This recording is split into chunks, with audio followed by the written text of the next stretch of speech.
سورۃ البقرہ آیت نمبر 154 کی تلاوت، ترجمہ اور تفسیر۔ اعوذ باللہ من الشیطان الرجیم، بسم اللہ الرحمن الرحیم۔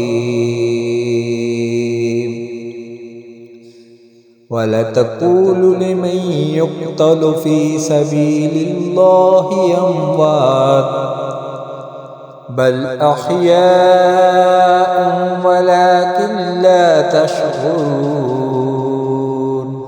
اور جو اللہ کی راہ میں مارے جائیں انہیں مردہ نہ کہو، بلکہ وہ زندہ ہیں، لیکن تمہیں اس کا شعور نہیں۔ سورۃ البقرہ آیت نمبر 154 کی تفسیر۔ وَلَتَقُولُوا لِمَن يُقْتَلُ فِي سَبِيلِ اللَّهِ أَمْوَاتٌ، اور اللہ کی راہ میں مارے جائیں انہیں مردہ نہ کہو۔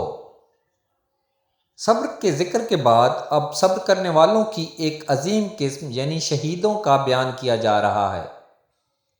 یہ آیت کریمہ شہداء کے حق میں نازل ہوئی۔ بعض لوگ شہداء کی شہادت پر افسوس کرتے ہوئے کہتے تھے کہ وہ لوگ شہید ہو کر نعمتوں سے محروم ہو گئے۔ تب یہ آیت کریمہ نازل ہوئی جس میں فرمایا گیا کہ انہوں نے فانی زندگی اللہ تعالیٰ کی راہ میں قربان کر کے دائمی زندگی حاصل کر لی ہے۔ شہداء کے فضائل۔ اس آیت میں شہداء کو مردہ کہنے سے منع کیا گیا ہے۔ نہ زبان سے انہیں مردہ کہنے کی اجازت ہے اور نہ دل سے انہیں مردہ سمجھنے کی اجازت ہے، جیسا کہ ایک اور مقام پر فرمان باری تعالیٰ ہے وَلَتَحْسَبَنَّ الَّذِينَ قُتِلُوا فِي سَبِيلِ اللَّهِ أَمْوَاتًا بَلْ أَحْيَاءٌ عِندَ رَبِّهِمْ يُرْزَقُونَ۔ ترجمہ کنز العرفان۔ اور جو اللہ کی راہ میں شہید کیے گئے ہرگز انہیں مردہ خیال نہ کرنا، بلکہ وہ اپنے رب کے پاس زندہ ہیں، انہیں رزق دیا جاتا ہے۔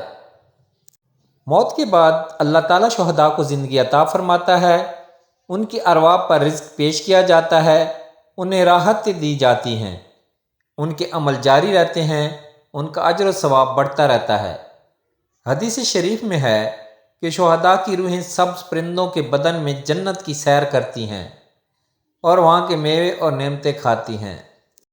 حضرت انس بن مالک رضی اللہ تعالیٰ عنہ سے روایت ہے، نبی کریم صلی اللہ تعالیٰ علیہ وسلم نے ارشاد فرمایا، اہل جنت میں سے ایک شخص کو لایا جائے گا تو اللہ تعالیٰ اس سے فرمائے گا، اے ابن آدم، تو نے اپنی منزل و مقام کو کیسا پایا؟ وہ عرض کرے گا، اے میرے رب عز و جل، بہت اچھی منزل ہے۔ اللہ تعالیٰ فرمائے گا، تو مانگ اور کوئی تمنا کر۔ وہ عرض کرے گا، میں تجھ سے اتنا سوال کرتا ہوں کہ تو مجھے دنیا کی طرف لوٹا دے اور میں 10 مرتبہ تیری راہ میں شہید کیا جاؤں۔ وہ یہ سوال اس لیے کرے گا کہ اس نے شہادت کی فضیلت ملاحظہ کر لی ہوگی۔ شہید کی تعریف اور اس کے احکام۔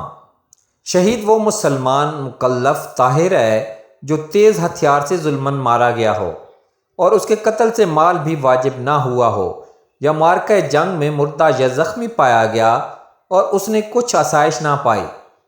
اس پر دنیا میں یہ احکام ہے کہ نہ اس کو غسل دیا جائے نہ کفن، اسے اس کے کپڑوں میں ہی رکھا جائے، اسی طرح اس پر نماز پڑھی جائے اور اسی حالت میں دفن کیا جائے۔ بعض شہداء وہ ہیں کہ ان پر دنیا کے یہ احکام تو جاری نہیں ہوتے، لیکن آخرت میں ان کے لیے شہادت کا درجہ ہے، جیسے ڈوب کر یا جل کر یا دیوار کے نیچے دب کر مرنے والا، طالب علم اور سفر حج غرض راہ خدا میں مرنے والا، یہ سب شہید ہیں۔ حدیثوں میں ایسے شہداء کی تعداد 40 سے زائد ہے۔ مکمل تفصیل کے لیے بحر شریعت حصہ 4 میں ملاحظہ فرمائیں۔ وَلَٰكِن لَّا تَشْعُرُونَ، لیکن تمہیں اس کا شعور نہیں، یعنی یہ بات تو قطعی ہے کہ شہداء زندہ ہیں، لیکن ان کی حیات کیسی ہے اس کا ہمیں شعور نہیں، اس لیے ان پر شرعی احکام عام میت کی طرح ہی جاری ہوتے ہیں، جیسے قبر، دفن، تقسیم میراث، ان کی بیویوں کا عدت گزارنا، عدت کے بعد کسی دوسرے سے نکاح کر سکنا وغیرہ۔